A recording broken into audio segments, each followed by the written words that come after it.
14 இயர்ஸுங்கிறாரு. English பிரச்சனை தான் அது இல்லைன்றதா திருத்திக்கிட்டு நான் ஆனால் இவர் என்ன பண்ணாலும் அந்த ரிஸ்க்கு அந்த மாதிரி இடத்துக்கே போகல. கேட்குற கேள்வி தெளிவாக தனக்கு கம்ஃபர்ட்டாக இருக்கிற மொழியில் தன் தாய்மொழியில் தெளிவாக பதில் சொல்கிறாங்க. அது வரவேற்கத்தக்க. ஏன்னா நீங்கள் வந்து உங்களுக்கு ஆங்கில அறிவு இருக்குன்னு காட்டிக்க வேண்டிய அவசியம் எதுக்கு இருக்குது? அதை வந்து ஸ்டாலின் அவர்கள் செய்கிறங்கிற பேரில் அவரை தன்னைத்தானே இது நீண்ட காலமாகவே இருக்கிற பிரச்சனை என்னன்னா இந்த சபரீசனுடைய தலையீடு, இந்த பெண்களுடைய தலையீடு.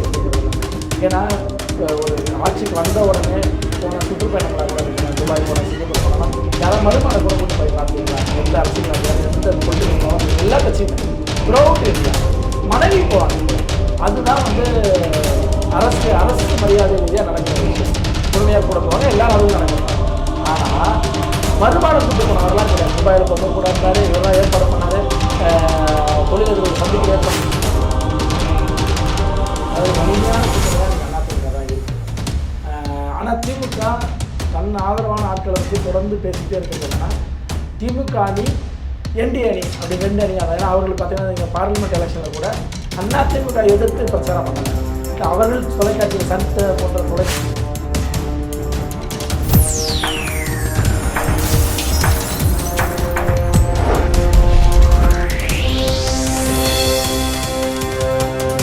வணக்கம். கோல்டன் சான்ஸ் வழங்கும் அரசியல் களம். இன்றைய அரசியல் களம் நிகழ்ச்சியில் நம்மோடு இணைந்திருப்பவர் பத்திரிகையாளர் திரு ராஜா ஸ்டாலின் அவர்கள். வணக்கம். வணக்கம் சார். சமீபத்தில் வந்து இந்தியா டுடேயோடைய ரவுண்ட் டேபிளில் வந்து எதிர்க்கட்சி தலைவர் திரு இபிஎஸ் அவர்கள் வந்து கலந்துக்கிட்டார். அவருடைய பேச்சு ரொம்ப சிறப்பாக இருக்குது அப்படிங்கிற ஒரு மக்கள்கிட்ட வந்து ஒரு கருத்து ஒன்று எழுதிட்டு இருக்கு. அதில் வந்து முக்கியமாக சொல்லணும் அப்படின்னா திரு ஸ்டாலின் அவர்களுக்கு வந்து ஒரு சவால் விடுறாரு. என்னென்னா, என்னுடைய ஆட்சியில் நான் பண்ணின திட்டங்கள், உங்கள் ஆட்சியில் நீங்கள் பண்ண திட்டங்கள் நேருக்கு நேராக வந்து விவாதிக்கலாமா வாங்க அப்படிங்கிறது. அந்த பேட்டி வந்து பார்த்தீங்கன்னா அது எப்படி இருக்குது, அந்த பேட்டியோடைய கருத்துக்கள் சாராம்சங்கள்? அதுங்க ஏறத்தாழ ஒரு 45 நிமிஷம். அதுக்கு எல்லாருமே கிண்டலாக பேசிட்டு இருப்பாங்க. அதை கிண்டலானா ஸ்டாலினை கிண்டலாம். ஏறத்தாழ எந்த துண்டு சுட்டு இல்லாமல் ஒரு 45 நிமிஷம் பேசுகிறாங்கன்னு அவங்களுமே கேள்வி கேட்பாங்க. நீங்கள் நோட்ஸு தேவையான இல்லை, நான் இப்போ யதார்த்தமாக என்ன இருக்கோ பேச போகிறேன், நீண்ட நாள் அரசியல் இருக்கிறேன், அந்த அனுபவத்தின் அடிப்படையில் பேசுகிறேன், எனக்கு நோட்ஸ் தேவையில்லை அப்படிங்கிறாரு. ஸோ அது மாதிரி பேசி முடிச்சுறாரு. அப்போ அவங்களே கேட்குறாங்க, அந்த பத்திரிகையாளர் தரப்பில் இருந்தே கேட்குறாங்க, இந்த மாதிரி நாங்கள் ஸ்டாலின்கிட்ட ஒரு நீங்கள் அவர் நேர்மையாக சந்திக்கிற ஒரு ஏற்பாடை நாங்கள் பண்ணால் அதில் நீங்கள் வந்து கலந்துக்குவீங்களா அப்படின்னு. இதை நான் அப்போயே சொல்லிக்கிட்டே தான் இருக்கிறேன். ஸ்டாலின் தான் வர மாட்டேங்கிறாரு, நீங்கள் கட்டாயம் ஏற்பாடு பண்ணுங்கள், நான் வரேன், நான் என்னென்ன செஞ்சனோ எல்லா திட்டங்களையும் சொல்கிறேன் அப்படின்னு சொல்லி பேசுகிறாரு. இது என்னென்னா மொத்தமாகவே எடப்பாடியுடைய ஆளுமையும் அந்த ஆற்றலையும் இது வெளிப்படுத்துறது அந்த மொத்த இது இருக்குது. ஏன்னா ஒவ்வொரு செயல் திட்டங்களையும் ஒவ்வொரு புள்ளி விவரங்களாக 2019 இது நடந்துச்சு இந்த டேட்டா, இது 2011 இது நடந்துச்சு இந்த டேட்டா அப்படின்னு வருஷத்தையும் எண்ணிக்கையும் ஒரு குறிப்புகளே இல்லாமல் பேசுகிறா. ஒன்றும் சிறப்பாக இருக்குது. ஏன்னா எந்த குறிப்புகளும் இல்லாமல் அந்த வருஷத்தை வச்சுக்கிறது. ஏன்னா ஒரு கண்டென்ட்டுக்குள்ளே நீங்கள் நின்று பேசும்போது ஈஸியாக பேசிடலாம். ஆனால் வெவ்வேறு தரப்பு கேட்குற கேள்வியை அவங்க பதில் சொல்லி ஆகணும். அது அழகாக ஒரு விஜய் பற்றி கேட்டாலும் பதில் சொல்கிறாரு, சினிமா பற்றி கேட்டாலும் பதில் சொல்கிறாரு. நீங்கள் படம் பார்த்துருக்கீங்களான்னு கேட்டால் நான் எம்ஜிஆர் சிவாஜி படம் தான் பார்த்துருக்கேன், அப்போ எங்கள் தலைவர் நடித்த படத்தை நாங்கள் ஏன்னா வருஷத்துக்கு 2 படம் தான் ரிலீஸ் ஆகும், அடிக்கடி பார்ப்பாங்க. இந்த 25 ஆண்டு கால படம் பார்க்கல அப்படிங்கிறாரு. அப்போ எப்படின்னா எல்லா விஷயத்தையும் தொட்டு பேசிட்டாங்க. தனிநபர்லேருந்து நீங்கள் எப்படி வந்தீங்க, முன்னேறினீங்க அப்படிங்கிறதுல இருந்து ரொம்ப தெளிவாக அதே ரவுண்ட் டேபிள் பர்ஃபார்மன்ஸை ஸ்டாலின் சொதப்புறாரு. நீங்கள் எந்த வருஷம் வந்தீங்கன்னு கேட்குறாங்க, நான் 89ன்னு சொல்கிறாரு. ஸோ நீங்கள் 40 வருஷம் அனுபவம் உங்களுக்கு இருக்குங்கிறாங்க, மேயரா அப்படி இப்படின்னு சொல்கிறாங்க. உடனே இல்லை 14 இயர்ஸுங்கிறாரு. இங்கிலீஷ் பிரச்சனை தான் அது இல்லைன்றதா திருத்திக்கிட்டு நான் ஆனால் இவர் என்ன பண்ணாலும் அந்த ரிஸ்க்கு அந்த மாதிரி இடத்துக்கே போகல. கேட்குற கேள்வி தெளிவாக தனக்கு கம்ஃபர்ட்டாக இருக்கிற மொழியில் தன் தாய்மொழியில் தெளிவாக பதில் சொல்கிறாரு. அது வரவேற்கத்தக்க. ஏன்னா நீங்கள் வந்து உங்களுக்கு ஆங்கில அறிவு இருக்குன்னு காட்டிக்க வேண்டிய அவசியம் எதுக்கு இருக்குது? அதை வந்து ஸ்டாலின் அவர்கள் செய்கிறங்கிற பேரில் அவரை தன்னைத்தானே அசிங்கப்படுத்திக்கிற ஒரு விதமாக போய் மாட்டி இருக்குல்ல, அதை சொல்ல வரேன். ஏன்னா அவர் தெளிவாக சொல்ல, அது எப்படி ஸ்டாலினுடைய ஹிஸ்ட்ரியை பழனிசாமி சொல்கிறார் பாருங்க. இபிஎஸ் அவர்கள் சொல்கிறது எப்படின்னா, ஸ்டாலின் அவருடைய ஹிஸ்ட்ரியை நான் 89ல் முதல்ல எம்எல்ஏ, அப்போ தான் அவரும் முதல்ல எம்எல்ஏ ஆனார். ஆனால் அவர் வந்த ரூட்டு வேறு. அவர் எப்படின்னா அவங்க அப்பா அவர் அங்கேருந்து வந்தவர், அவருக்கு அரசியல் செல்வாக்கு, அதிகார செல்வாக்கு, பணபலம் எல்லாம் இருந்துச்சு. ஆனால் நான் வந்து ஒரு குக்கிராமத்துலேருந்து வந்தவன், மெல்ல மெல்ல படிப்படியாக உயர்ந்து வந்து நானும் 89ல் எம்எல்ஏ ஆனேன். எம்எல்ஏ ஆனதுக்கப்புறம் மெல்ல வளர்ந்து அமைச்சராகி எம்பி ஆனதுக்கப்புறம் இந்த பொறுப்புக்கு வந்தேன், பொதுச்செயலாளர். அப்பயும் வந்து நான் முதலமைச்சருங்கிறது பெருசாக நினைக்கிறேன். அப்போ இபிஎஸ் அவர்கள் மனசில் இருக்கிறது என்ன, அதிமுக கட்சியின் பொதுச் செயலாளர் என்பதுதான் முதலமைச்சரை விட பெரிய அதிகாரங்கிற இதை வெளிப்பாடாக தான் நான் அதை பார்க்குறேன். ஏன்னா அதுதான் அந்த கட்சியை இன்னைக்கு தூக்கி நிறுத்துன்னு நினைக்கிறேன். ஏன்னா அவர் வந்திருக்கிற அந்த காலகட்டம் வந்து இந்த 9 ஆண்டுகளாக ஏறத்தாழ இந்த கட்சியுடைய பொதுச்செயலாளர் இருக்காரு. நெருக்கடியான காலகட்டம், வயசும் இல்லைங்க, 72 வயசு. இப்போ ஏறத்தாழ ஒரு ஆட்சியில் அமரும்போது 63 வயசு, ஏறத்தாழ ரிட்டையர்மெண்ட் ஏஜ். அரசியலில் எம்ஜிஆர், ஜெயலலிதா, கலைஞர் எல்லாருமே இந்த 60 வயசில் ஒரு பொசிஷன் போய் இருந்தவங்க. இவர் அப்போ தான் என்ட்ரி ஆகிறார். ஆனால் இன்றைக்கு வரைக்கும் டில் டேட் ஓடிட்டு இருக்காரு. 72 வயசில் வந்து ஒரு 30 வயசுக்காரர் வெளியே போக முடியுமா தெரில. ஆனால் அவரே நகைச்சுவையாக சொல்கிறாரு, வீட்டை விட்டு வெளியே வந்து அரசியல் பண்ண மாட்டேங்கிறாங்க அப்படிங்கிறாரு. ரொம்ப தெளிவாக சொல்கிறாரு, முதலமைச்சராகனா உழைக்கணுங்கிறாரு. இதை வந்து ஒரு 2 மாதம் முன்னாடியே சுற்றுப்பயணங்கள் போனார்ல, அந்த சுற்றுப்பயணங்கள் போகும்போது தெளிவாக சொல்கிறார், முதலமைச்சர் ஆகணுங்கிறாங்க, உழைக்கணும்.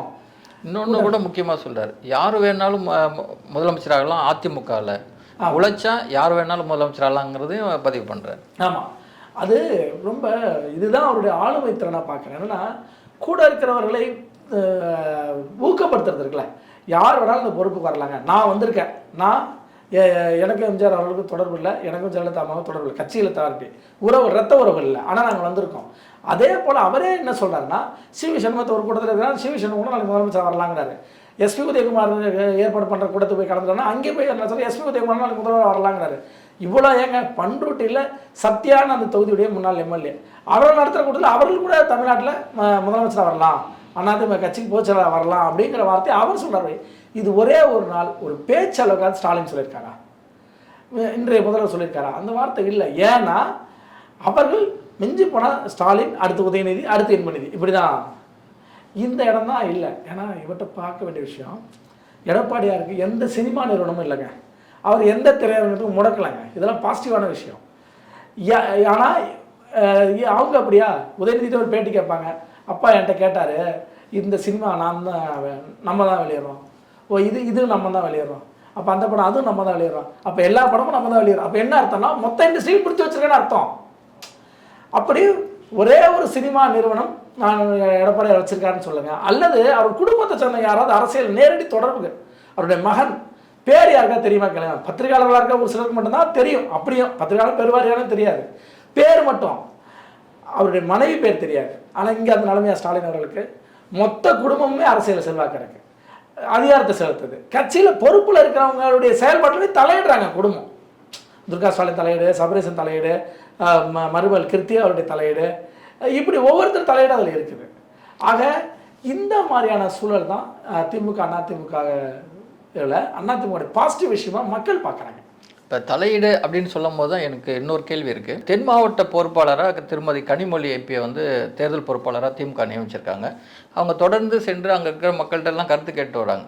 ஆனால் திடீர்னு பார்த்தீங்கன்னா திரு சபரீசன் வந்து அவருடைய டீமில் போய் திரும்ப அந்த கருத்துக்கள் வந்து கேட்குறாரு. அப்படின்னா கனிமொழியை வந்து நம்பலையா திமுக அப்படிங்கிற ஒரு கேள்வி எழுது. இது நீண்ட காலமாகவே இருக்கிற பிரச்சனைங்க. என்னென்னா இந்த சபரீசனுடைய தலையீடு, இந்த பெண் நிறுவனத்தோட தலையீடு இப்படிங்கிறது எல்லாமே.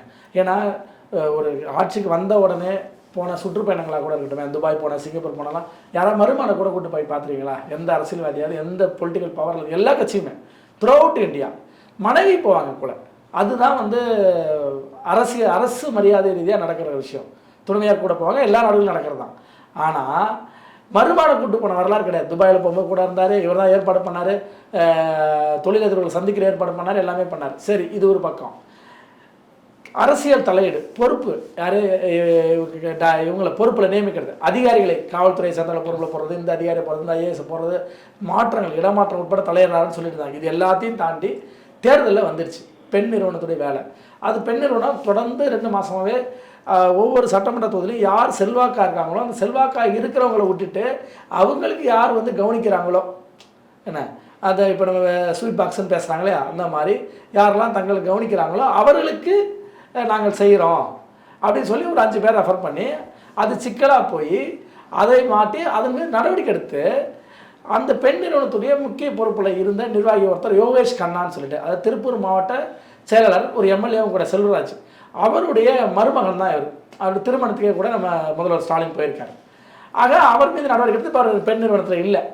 இப்படி தான் அந்த சிக்கல் வந்து தொடர்ந்து வந்துக்கிட்டே இருக்கு. இப்போ புதுசாக இவங்களை பொறுப்பில் போட்டிருக்காங்க. அவங்க தென் மாவட்டங்களுக்கு, அதாவது ஏறத்தாழ கன்னியாகுமரி, தூத்துக்குடி, திருநெல்வேலி போன்ற மாவட்டங்களுக்கு போட்டு ஒரு 22 சட்டமன்றத்துக்கு கொடுத்து மண்டல பொறுப்பாளராக போட்டிருக்காங்க.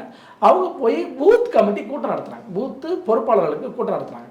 கூட்டத்தில் இருக்க பிரச்சனை சொல்லுவாங்க. முக்கியமான பிரச்சனை என்னென்னா, நெல்லையில் அப்பாவுக்கும் அந்த மாவட்ட செயலாளராக இருக்கக்கூடிய கிரகாம்பெல்லுக்கும் பிரச்சனை. 2 பேரை 2 அணியாக பிரிஞ்சு கட்சிக்குள்ளே சலசலப்பு கொண்டு போய் தேர்தலில் வெற்றியை பாதிக்கிற அளவுக்கு இருக்குது. அப்போ அது பேச்சுவார்த்தை நடத்தி இப்படி ஒருத்தர் பேசிக்கிட்டு இருந்தாலும் நம்ம தான் பாதிக்கப்படுவோம். எலெக்ஷனில் பவர் தான் ரொம்ப முக்கியம். இந்த நேரத்தில் மனக்கசப்பலை மறைச்சி வச்சுட்டு வேலை செய்யுங்க அப்படின்னு சொல்கிறாங்க. இப்படி சரி பண்ணியிருக்காங்க. அதாவது உண்மையிலே ஃபீல்டுக்கு போய் வேலையை பார்த்து கனிமொழி அவர்கள் அந்த பிரச்சனையை சரி செய்து எல்லா நிர்வாகிகளும் கருத்து கேட்டு சரி பண்ணுறாங்க. அப்படி சரி பண்ணுறவங்கள போய் அவர்கள் வேலைக்கு தொந்தரவு பண்ண அதே நிர்வாகியை கூப்பிட்டு, நீங்கள் வேறு மாவட்ட செயலர் கூப்பிட்டு இல்லை வேறு மாவட்டத்துக்கு போய் செய்யலை, கனிமொழி எந்த மாவட்ட செயலர் கூப்பிட்டாங்களோ, கனிமொழி எந்த பூத் கமிட்டி மெம்பரை கூப்பிட்டாங்களோ அவங்ககிட்டே போய் நீங்கள் இதை பேசினா அது கனிமொழி அவர்களை புறக்கணிக்கதா இருக்குமா இருக்காதா? அதுபோல் ஸ்டாலின் அவர்களுடைய நேரடி, அதாவது இவர்கள் உடன் பிறந்த சகோதரியாக இருந்தாலும் குடும்ப வாரிசு இல்லை. உதயநிதியோ இவர் மருமகனோ தான் அவர்களுக்கு வாரிசாக பார்க்குறாங்க. அப்போ அவர்களுடைய தலையிடும் போது அப்போ இந்த இதை எப்படி நம்ம பார்க்குறது? இதுதான் அவர்களே சொன்னாங்க. கனிமொழி அவர்களே, டிஆர் பாலுக்கும் எங்களுக்குமான டெல்லி முக்கியத்துவம் குறைஞ்சிருச்சு. டெல்லியில் திமுகவின் முகமாக நாங்கள் இருந்தோம், ஆனால் எங்களை மீறி சபரீசன் நேரடியாக பேசுகிறார் அப்படின்னு குற்றச்சாட்டு பரவலாக இருந்துச்சு. இப்போ இது வேற இருக்கா? அப்போ இந்த மாதிரி விஷயம் இருக்கிறது எப்படின்னா, இவர்களை தன்னைத்தானே தன்னுடைய அரசியல் வாழ்க்கைக்கு சவக்குழி வெட்டிக்கிறது தான். ஏன்னா அந்த தேர்தலில் நீண்ட காலமாக இந்த பத்திரிகை தொழில்கள்லாம் பார்த்துருப்போம். என்னென்னா, எந்த அணி டீம் ஃபார்ம் பண்ணுறதுக்கோ, கூட்டணி சீட்டு கொடுக்குறதோ, இல்லை ஆட்சியில் அதிகாரம் கொடுக்குறதோ, இப்படி எல்லாம் தடுமாறுதோ அந்த அணி தோல்வி தழுவும். இப்போ யார் முன்னுக்கு போகிறா? எனக்கு அதிமுக வரலாற்றிலே எம்ஜிஆர் அவர்கள், புரட்சித்தலைவர் அவர்கள் காலத்தில் இவ்வளோ சீக்கிரமாக தேர்தல் பணி யாரும் பார்த்தல. 3 மாதங்கள் தான் தேர்தல் வேலையை அதிமுக பொறுத்த வரைக்கும். ஆனால் எடப்பாடி ஒரு வருஷத்துக்கு முன்னாடியே தொடங்கிட்டார். கிட்டத்தட்ட 234 தொகுதிக்கு போயிட்டார். அதில் 184 தொகுதி பேருந்து பயணமாகவே போயிட்டார். அப்புறம் விஜய்க்கு அந்த கரூர் கிருஷ்ண பார்த்ததுனா மாறுச்சு அந்த தடை வந்ததுனால. ஆக இவ்வளோ தேர்தல் வேலைகள் செஞ்சதில்லை. பூத் கமிட்டி ஒரு வருஷமாக ஏதாவது ஒன்று பண்ணுங்க. இப்போ பாருங்கள், இந்த இபி பில்லில் கம்பேரிசன் ஓடுது. போய் ஒவ்வொரு கட்சி பண்ணினாலும் போய் ஒவ்வொரு சட்டமன்றத்தில், அதாவது எப்படின்னா ஒரு எம்எல்ஏ கேண்டிடேட்டும் அந்த ஊருக்கு சம்மந்தப்பட்ட ஊருக்கு, அதாவது ஒரு பூத் கமிட்டின்னு வச்சுங்க, அந்த பூத்துக்குள்ளே 20 தடவை போயிட்டு வரோன்னு சொல்கிறாங்களாம் எலெக்ஷனுக்குள்ளே. அப்புறம் இப்போ எவ்வளோ நாள் வேலை இருக்குது பாருங்கள். ஏறத்தாழ ஒரு 6 மாதம் வேலை செஞ்சுட்டாங்க. எம்எல்ஏக்களை சொல்கிறாங்க. அதாவது நீங்கள் உங்களுடைய கிளை செயலாளர் போய் வேலை பார்க்க சொல்லலை, யார் எம்எல்ஏ கேண்டிடேட் ஆக போகிறீங்களோ நீங்கள் போய் பாருங்கள், கூட மக்களை கூட்டிகிட்டு கட்சி ஆட்களை கூட்டிகிட்டு போய் பாருங்கிறாங்க. அப்போ 20 தடவை ஒருத்தர் வந்து ஒரு தெருவுக்கு போகிறாரு, மக்களை சந்திக்கிறாருன்னா அந்த மக்கள் அவரை ஏற்றுக்குவாங்களா ஏற்றுக்க மாட்டாங்களா? முதல்ல பிடிக்காமே இருந்தால் கூட கண்டிப்பாக நம்ம பார்த்துருப்போம். ஒரு கலைஞர் ஒரு ஊருக்கு வராங்க, அது திருப்தி இருக்கும். ஆனால் அவர் வந்து அந்த ஊரில் பேசுகிறவங்க மூடு மாறிடும், கலைஞர் சப்போர்ட்டிவாக மாறிடும். அதே மாதிரி இப்போ சில அம்மா அவர்கள் கட்சிக்கு எதிராக ஒரு மனநிலையில் இருப்பாங்க பொதுமக்களே, ஆனால் அவர்கள் வந்து கூட்டத்தில் அட்ரஸ் பண்ணி அந்த உள்ளூர் பிரச்சனை பேசுவாங்க. குறிப்பாக இப்போ விழுப்புரம் மாவட்டத்தில் என்ன பிரச்சனை, கடலூர் என்ன பிரச்சனை, இப்போ கடலூரா இல்லை, இங்கே வந்து பலாப்பழம் வேர் ஹவுஸ் இல்லை, நான் வேர் ஹவுஸ் கட்டித்தரேன், இங்கே முந்திரிக்கு ஒரு வேர் ஹவுஸ் கட்டித்தரேன், இப்படி அந்த உள்ளூர் பிரச்சனை சார்ந்து பேசுகிறேன், நாகப்பட்டினம் இது பண்ணுறேன், மீனர் பிரச்சனை பேசுகிறேன், இப்படி ஏதாவது ஒன்று பேசுவாங்க. அப்போ அந்த மக்கள் கன்வின்ஸ் ஆகிடுவாங்க. கன்வின்ஸ் ஆகி சப்போர்ட்டிவ் மூடுக்கு போயிடுவாங்க. எதிர்ப்பு நிலையில் இருந்தவங்க இவங்க வந்துட்டு போன அடுத்த நாள் பார்த்தீங்கன்னா சப்போர்ட்டிவ் மூடுக்கு போயிடுவாங்க. இப்படி இதுதான் அரசியல்வாதிகளுடைய வேலை செய்வதனால கிடைக்கிற பயன். அப்போ இதை செய்ய வச்சுட்டா பாருங்க, ஒவ்வொரு மாவட்ட செயலரும் வேலைக்கு போகிறாங்க. ஃபீல்டு எலெக்ஷன் நடக்க போகிறது ஏப்ரல் 1 வாரமோ 2வது வாரமோ தான். ஆனால் இப்போ எப்போலேருந்து ஓடுறாங்க, 6 மாதம் போயிட்டே இருக்காங்க. முக்கியமாக வந்து 10 தேர்தல் வாக்குறுதி வரைய கொடுத்துருக்காரு. ஆமாம், அதாவது தேர்தல் வாக்குறுதிகள் வந்து திமுக டீம் வந்து அப்படியே பேனிக் ஆகிடுச்சு. ஏன் பேனிக் ஆகிடுச்சுன்னா, மகளிர் உரிமை தொகை நம்ம தான் கொடுத்தோன்னு இப்போ சொல்லிட்டு இருந்தாங்க. உடஞ்சிருச்சு. அது நாங்கள் காசு கொடுப்போங்கிற விஷயத்த மட்டும் இல்லை, 2000 ஆக்குவோங்கிறது இல்லை, இது எங்களுடைய திட்டம்னு சொல்லி இந்த குடும்ப விளக்க திட்டம் உண்மையிலேயே 2021 தேர்தல் அறிக்கை, அதிமுகவின் தேர்தல் அறிக்கையில் இருந்த திட்டம். அது அவங்க என்ன விசேஷம்னா, பெண்களுக்கு கொடுப்போம்னா இப்போ மகளிர் உரிமை தொகை இருக்குது. ஆனால் அவர்கள் சொன்னது பெண்கள் இல்லாத குடும்பம் இருக்குல்ல, அம்மா இறந்துருப்பாங்க, மகள் இருக்க மாட்டாங்க, ஆண் வாரிசுகள் தான் இருக்கும். அப்போ அப்பாவும் ஆம்பளை பசங்க 2 பேரும் 3 பேர் இருப்பாங்கன்னு வச்சுக்கோங்க. அப்போ அந்த குடும்பத்துக்கு பணம் எப்படி போவோம்? அப்போ அந்த இடத்த ஆண்களுக்கு கொடுக்குறேன்னு சொல்லி திட்டம். அதை இப்போ எடுத்த உடனே தான் எல்லாருக்கும் தெரியுது. பத்திரிகையில் எனக்கே கூட அதிமுக திட்டம் முன்னாடியே 2021 வச்சிருக்கு போல அப்படின்னு தெரியும். அப்போ இது மக்களுக்கு பேசு பொருளாக மாறுதில்ல. இப்படி ஒவ்வொரு திட்டங்களும் அதே மாதிரி பாருங்கள், அந்த தனி கொடுத்துற விஷயம் ரொம்ப அற்புதமான விஷயங்க.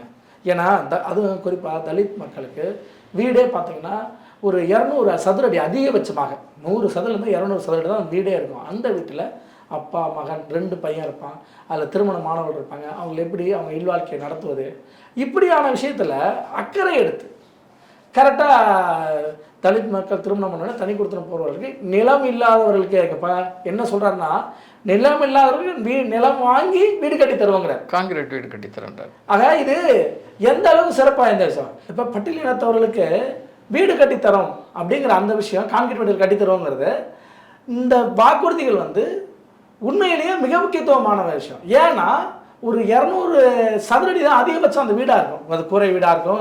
அந்த கூரை வீட்டுக்குள்ளே அப்பா அம்மா அப்புறம் மகன் மருமகள் இருக்கணும். அப்போ அவங்களுக்கு பத்தாது, இல்வாழ்க்கைக்கு போதுமானதாக இருக்காது அந்த இடம். அப்படிங்கும்போது தனி இடம் கட்டித்தரங்கிறதோடு மட்டும் இல்லாமல் எப்படி சொல்கிறாருன்னா, இடம் வாங்கி அரசே இடம் வாங்கி கட்டித்தரோம், கான்கிரீட் கட்டித்தரோம் அப்படிங்கிறாரு. இந்த திட்டத்தை பட்டியல் சமூகத்தை சேர்ந்த ரெப்ரஸன்டேட்டிவ் சொல்லிக்கிறவ திருமாவளவன் மன்றத்தில் வரவேற்றுக்கணுமா வரவேற்கக்கூடாதா? கண்டிப்பாக. திமுக கிட்ட இருக்குங்கிற ஒரே காரணத்துக்காக நல்ல திட்டங்கள் நீங்கள் வரவேற்க மாட்டீங்களா? அப்போ ஒரு ஸ்கோப் எங்கெங்க வரும்? இதே வார்த்தையை ஒரு வன்னியர் சமூகத்தை செய்கிறேன்னு சொல்லியிருந்தா ராமாஸ் வரவேற்றுக்க மாட்டாரா? அன்புமணி அறிக்கை விட்டுருப்பாரு கட்டாயம். ஏன்னா அதுதாங்க உந்துதல். ஒரு விஷயத்தை ஒரு அரசுக்கிட்ட இப்படி வேலை வாங்குவதுன்னு முதல்ல அரசியல் தலைவர்களுக்கு தெரியணும். அவர்களை எப்படி ஒரு மீனவர் பிரச்சனை சொல்கிறாங்கன்னா, மீனவர்கள்லாம் ஒரு நன்றி பாராட்டுவது, ஒரு சூரட்டி ஓட்டுவது, அப்படி செய்யும் போது தான் என்னாகும், அவங்களுக்கு ஓகே இதுக்கு வரவேற்பு இருக்குது அப்படின்னு சொல்லி பேசுவாங்க. அது இல்லைன்னா அதை பேச மாட்டாங்க. இப்போ 10.5 வன்னியர் இடஒதுக்கீடு கொடுத்தாரு. ஆனால் அந்த இடஒதுக்கீடு தான் தோத்தங்கிற ஒரு நிலை வந்து தெற்க கிடைச்சதுக்கு பிறகு என்னன்னா அதை பற்றி அவரும் பேச நிறுத்திட்டார். ஆனால் இல்லைங்க நீங்கள் செய்யுங்க நல்லதுன்னு சொல்லி திருப்பி மீண்டும் வன்னியர் சமூகத்தில் தான் அந்த கோரிக்கை வந்துக்கிட்டே இருக்கணும், நாங்கள் அதுக்கு ஆதரவாக இருக்கிறோம், உங்களுக்கு நன்றி கடனாக இருக்கிறோங்கிற வார்த்தைனா அரசியல்வாதிக்கு அதிகாரத்தில் உட்காருவதற்கு தேவையான விஷயம்னால இவர் அதையும் தாண்டி அரசியல்வாதியாக மட்டும் இல்லை, உண்மையிலே தாயுள்ளத்தோடு தேவைப்படுற இடத்துல தேவைப்பட்ட விஷயத்த செய்கிறார். ஏன்னாங்க அந்த 7.5% இடஒதுக்கீடுங்களாம் இருக்குல்ல, ஏன்னா உதாரணத்துக்காக சொல்லுவார், அவர் வந்து யாருமே இந்தியாவில் நடைமுறைப்படுத்தலை, அவர் தான் முதல்ல நடைமுறைப்படுத்துகிறார். 2020 ஆட்சியில் இருக்கும்போது இந்தியாவுக்கு முதல் மாதிரி திட்டமாக இருக்குது. அதில் கவர்னர் கையெழுத்து போடுறது காலதாமதம் ஆகுது. அது கையெழுத்து போடலாம் நம்ம எடுத்துக்கலாம், ஆனால் கையெழுத்து போடுவது காலதாமதமாகுது. இந்த காலதாமதத்தினால இந்த வருஷம் அட்மிஷன் பாதிக்கக்கூடாதுன்னு என்ன முடிவுனா, முதலமைச்சருடைய அரசியல் சாசனத்தை பயன்படுத்தி என்னுடைய தனிப்பெரும் அதிகாரத்தை கொண்டு வரேன்னு சொல்லி கொண்டு வந்தார். ஆனால் அதை இன்றைக்கி ஸ்டாலின் ஸ்டிக்கர் ஓட்டுறாரு. ஒரு கல்லூரி ஆண்டு விழாவுக்கு போய் இந்த திட்டம் ஏங்க இந்த எஸ்எஃப்ஐ போன்ற மாணவர் போராட்டத்தை முன்னெடுக்கிற அமைப்புகள் கூட அப்படி ஒரு கோரிக்கை வச்சுருக்கேன். யாராவது, நானும் பத்திரிகையாளர் இருந்தாலும் இந்த மாதிரி கோரிக்கையை வந்து யாராவது வச்சுருக்காங்களா? எப்படி இவர் மட்டும் தெரியும் யோசிச்சு வச்சாரு அப்படின்னு சாதாரணமாக எல்லாத்துக்கும் அவர்கிட்டே கேட்குறாங்க மாணவர்கள். அப்போ என்ன சொல்கிறாரு, இல்லைங்க நான் அரசு பள்ளியில் படித்தேன், அப்போ எனக்கு கஷ்டம் தெரியும், அதனால் நான் அரசு பள்ளியில் படிச்சல. உண்மையிலே 19-20 பேர் தான் உண்மையிலே அரசு பள்ளியில் படித்த மருத்துவக் கல்லூரியில் சேர்ந்துட்டு இருந்தாங்க. தனியார் பள்ளியில் படிக்கிறவங்க வந்தது வேறு, அரசு பள்ளி தான். அப்போ அவர்களுக்கு அதே நீட்டை பயன்படுத்தி ஆனால் 7.5 இவங்க ஒதுக்கி கொடுங்க அப்படின்னு சட்டத்தை போட்டது எவ்வளோ பெரிய பயனாக இருக்குது. இன்றைக்கி ஏறத்தாழ வருஷத்துக்கு 450 பேருக்கு மேற்பட்டவர்கள் எம்பிபிஎஸ் படிக்கிறாங்க இந்த பிரிவை பயன்படுத்தி. இப்போ இதோட மட்டும் இல்லாமல் அதை தான் இப்போ ஸ்டாலின் அவர்கள் என்ன பண்ணுறாரு, பொறியியல் கல்லூரிக்கு, வேளாண் கல்லூரிக்கு, கால்நடை மருத்துவக் கல்லூரிக்கு அப்படின்னு அது விரிவாக்கப்படுத்துறாரு. அப்போ இது இப்போ இந்த மாதிரி நலத்திட்டம் ஒரு திட்டங்களை வந்து எங்கேயும் இல்லாத, அது போல தான் இப்போ பட்டியல் சமூகத்திற்கு வீடுங்கிறதும் யாருமே பேசாது செய்யாது, அதை ஒரு ரோல் மாடலாக கொண்டு வைக்கிறார். அதை வரவேற்க வேண்டிய பொறுப்பு பட்டியல் சமூகத்தை சேர்ந்த ரெப்ரஸன்டேட்டிவ் சொல்லிக்கிற திருமாவளவனுக்கு. இப்போ மீண்டும் வந்து திமுகவுக்கு வந்து நீங்கள் அவர்களை அடிமை சாசனம் எழுதி வச்ச மாதிரி நடந்துக்கிட்டிங்கன்னா அப்போ அந்த மக்களுக்கு எப்படி பயனடையும்? இதுதாங்க ராமதாஸை பாராட்டப்பட வேண்டிய இடம். ஏன்னா நம்மளுக்கு ராமதாஸ் அவர்கள் எங்கே எந்த செயல் செஞ்சாலும் இந்த கோரிக்கை வைப்பார். வன்னியர் சமூகம் சார்ந்த கோரிக்கையை தவற விட மாட்டோம். அப்புறம் மற்ற கோரிக்கை இருக்கும், நீங்கள் 10 கோரிக்கை வைப்பார், அதில் முதல் கோரிக்கை வன்னியர் சமூகத்துக்கான கோரிக்கையாக இருக்கும். எங்களுக்கு இடஒதுக்கீடு வேணும், எங்களுக்கு இந்த வசதி வேணும், எங்களுக்கு வாரியம் வேணும், இப்படி ஏதோ ஒன்று வைப்பார். திருமாவளவன் அவர்கள் முதல் கோரிக்கை என்னன்னா திமுக ஆளுங்கட்சி ஆகும். இல்லை அவர் வைக்கிற கோரிக்கை தான், அதன் பிறகுதான் மக்களுக்கான கோரிக்கை. அப்படி அவர் மாறிட்டார். அப்படி மாறினதுனால என்ன பயன்னா அதே 6 சீட்டு எம்எல்ஏ தான், அதே 6 சீட்டு தான் கொடுப்பாங்க. ஏன்னா உண்மையிலேயே பலம் வாய்ந்த கட்சின்னு இன்னைக்கு பேசுனீங்கன்னா திமுக, அதிமுக அடுத்த இடத்துல பட்டாளி மக்கள் கட்சி, விடுதலை சிறுத்தைகள், காங்கிரஸ் கூட மெம்பர்ஷிப் வைஸ், அதாவது எண்ணிக்கை அளவில் பெரிய கட்சி கிடையாது விடுதலை சிறுத்தைகளோடு கம்பேர் பண்ணும்போது. அவர்களுக்கு மத்தியில் ஆளுங்கட்சியாக இருக்கிறதா எதிர்கட்சியாக இருக்கலாம் அந்த செல்வாக்கில் சீட்டு வாங்குறாங்களே ஒழிய கட்சியின் எண்ணிக்கை வச்சுருந்தீங்க ஒன்றும் இல்லைங்க. என்டிஏ கூட்டணியில் இருக்கிற அதிமுக, அதாவது தமிழ்நாட்டில் தலைமை தாங்குகிற அதிமுக வந்து ஒரு வலிமையான கூட்டணியை களத்தில் வந்து பயணிச்சிட்டு இருக்காங்க. நாங்கள் தான் வலிமை அப்படின்னு சொன்ன திமுக வந்து இன்றைக்கி வந்து கூட்டணியே வந்து கண்டினியூ ஆகுமா இல்லையா அப்படிங்கிற ஒரு கான்செப்டில் போயிட்டுருக்கு. குறிப்பாக சொல்லணும்னா திமுக காங்கிரஸ் தினசரி வந்து வார்த்தை பொருள் போயிட்டே இருக்குது. இப்போ வந்து எந்த கூட்டணி வந்து ஒரு வலிமையான கூட்டணியாக பார்க்குறீங்க? திமுக வந்து ஒரு கூட்டணியில் வந்து பிரிவு இருக்குமா இல்லை வந்து தொடர்ந்து ஒற்றுமையாக சந்திப்பார்களா? அதாவது வலிமையான கூட்டணியாக இன்றைக்கி அதிமுக தான் இருக்குது. ஆனால் திமுக தன் ஆதரவான ஆட்களை வச்சு தொடர்ந்து பேசிக்கிட்டே இருக்கிறது என்னென்னா திமுக அணி என்டி அணி அப்படி 2 அணி. அதான் ஏன்னா அவர்கள் பார்த்தீங்கன்னா நீங்கள் பார்லிமெண்ட் எலெக்ஷனில் கூட அதிமுக எதிர்த்து பிரச்சாரம் பண்ணலை. அவர்கள் தொலைக்காட்சியில் சன் போன்ற தொலைக்காட்சிகளில் ஓடுற விளம்பரங்களே எப்படி ஓடுச்சுன்னா அவர்கள் தொலைக்காட்சியிலேயே எப்படி விளம்பரம் பண்ணாங்கன்னா மதவாத சக்தி நுழைஞ்சிட போகுது அப்படிங்கிற மாதிரியான ஒரு விமர்சனங்கள் தான் வைக்கப்பட்டுச்ச ஒழிய அதிமுக மீதான நேரடி விமர்சனம் வைக்கப்படலை. ஏன்னா அதிமுக உண்மையிலேயே வலுவான திட்டங்கள் செஞ்சு வலுவான கட்சியாக தமிழக இருக்கிறதுனால அதிமுக நேரடியாக மோதலை. இன்றைக்கி கூட திமுக அணிக்கு எதிராக அதிமுக அணின்னு பேசுறதில்ல, திமுக அணிக்கு எதிராக என்டிஏ அணி அப்படி தான் பேசுகிறாங்க. அப்போ என்டிஏ அப்படின்னு ஒன்று இங்கே திணிக்கிறாங்க. அப்போ இங்கே என்டிஏ அணியாக இருந்தால் திமுக இந்தியா அணியாக தானே இருக்கணும், இந்திய கூட்டணி தானே இருக்கணும். இந்திய கூட்டணி பற்றி தானே பேசுகிறோம். இந்திய கூட்டணி நம்ம வார்த்தையை பேசுறது இல்லை, திமுக அணின்னு தான் பேசுகிறோம். ஆனால் இங்கே என்டிஏ அணின்னு பேசுகிறோம். அப்போ என்னென்னா கம்பேரிட்டிவ்லி பத்திரிகையாளர்களை ஊடகங்களை அவர்கள் திமுக சார்ந்த ஆட்களை தொடர்ந்து ஒரு மதவாத சக்தியோடு அதிமுக இருக்குது, அதுதான் அதோட பிரச்சனை அப்படின்னு சொல்லி அதை வச்சு அதை வீழ்த்துறாங்கிறது தான் அவங்களுடைய எண்ணம் தர. ஆனால் அதை தாண்டி அதிமுக என்பது தேர்தலில் பர்ஃபார்ம் பண்ணிட்டு போகுது. இது நிறையா விஷயம். இப்போ டிடிவி தினகரன் வந்ததெல்லாம் என்னென்னா சேர்வதற்கு ஒற்றுமைக்கு தடையாக இருந்தது யார்?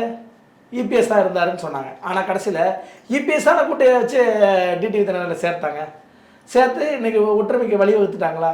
அப்போ கட்சி மீண்டும் பலமாக பழைய பலத்துக்கு வந்துருச்சு அப்படின்னு தெரிஞ்சிருச்சு. ஆக ஒரு ஸ்டெப்பு முன்னாடி போகிறாங்க. அடுத்தது கூட அன்புமணியை சேர்த்துக்கிட்டாங்க. அப்போ யார் யாரெல்லாம் சேர்த்தாங்களோ அதன் அடிப்படையில் என்ன ஆகுதுன்னா பலம் குறையுது. அதே திமுகவில் யாராவது புதுசாக சேர்ந்தாங்களா? அதே கூட்டணி அப்படியே தொடருது.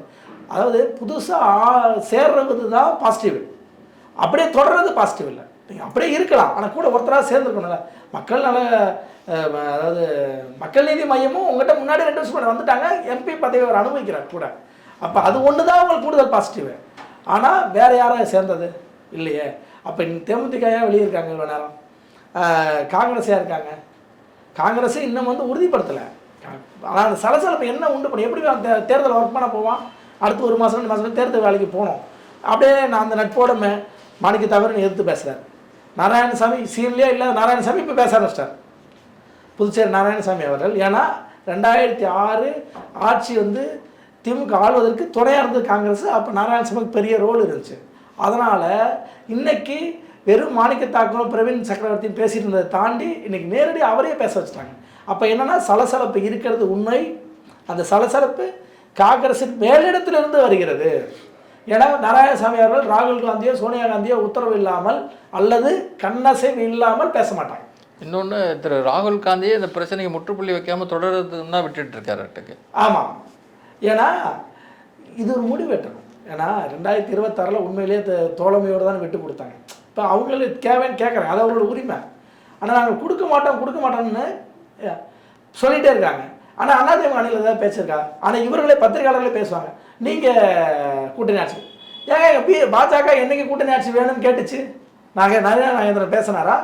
இல்லை வானதி அவரே இன்னைக்கு சொல்லியிருக்காரு. இப்போ தமிழக பிஜேபி தலைவரே நாங்கள் கூட்டணி ஆட்சியெல்லாம் எங்களோட டிமாண்ட் இல்லைன்னே சொல்லியிருக்காரு. அமித்ஷாவே சொல்லிட்டாங்க. ஆனால் இவர்களாக கிளப்புவாங்க. ஒரு திமுக ஆதரவு பத்திரிகையாளர்களுமே கிளப்புற கேள்வி என்னன்னா, இங்கே பிரச்சனை இப்படி ஓடுது, ஆனால் உங்கள்கிட்ட மட்டும் ஓடாமல் இருக்கா? இல்லைங்க, அமித்ஷாவே சொல்லிட்டார் எங்களுக்கு கூட்டணி ஆட்சி இல்லை, இங்கே எங்களுடைய வேட்பாளர் இபிஎஸ் அவர்கள் தான், அவர் தான் முதல்வர் வேட்பாளர், அதிமுக தான் ஆட்சி, அந்த ஆட்சியில் நாங்கள் கூட இருப்போம்னு சொல்கிறாங்க. அவ்வளோதான்.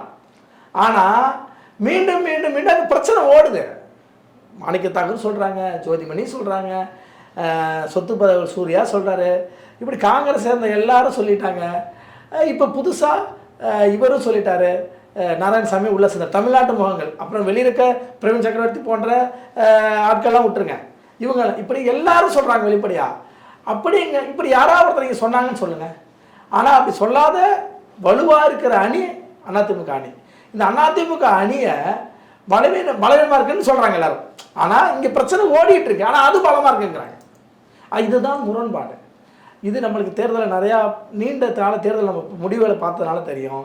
யார் தேர்தலில் பின்னாடி நிற்கிறாங்களோ, அதாவது இந்த கூட்டணி குழப்பம், சீட்டு பேரத்தில் குழப்பம், சீட்டு எந்தெந்த தொகுதி ஒதுக்குவதில் பிரச்சனை, இப்படிலாம் தடுமாறுறவங்களும் அவங்க தேர்தலில் பெரிய வெற்றி பெற மாட்டாங்கங்கிறதான் வரலாறு. முடிவு அப்படி தான் இருந்திருக்கு. யார் தேர்தலில் அப்பர் ஹேண்ட் எடுக்கிறாங்களோ அவர்கள் வெற்றி பெறுவது தான் நடந்திருக்கு. நன்றி. மிக்க நன்றி.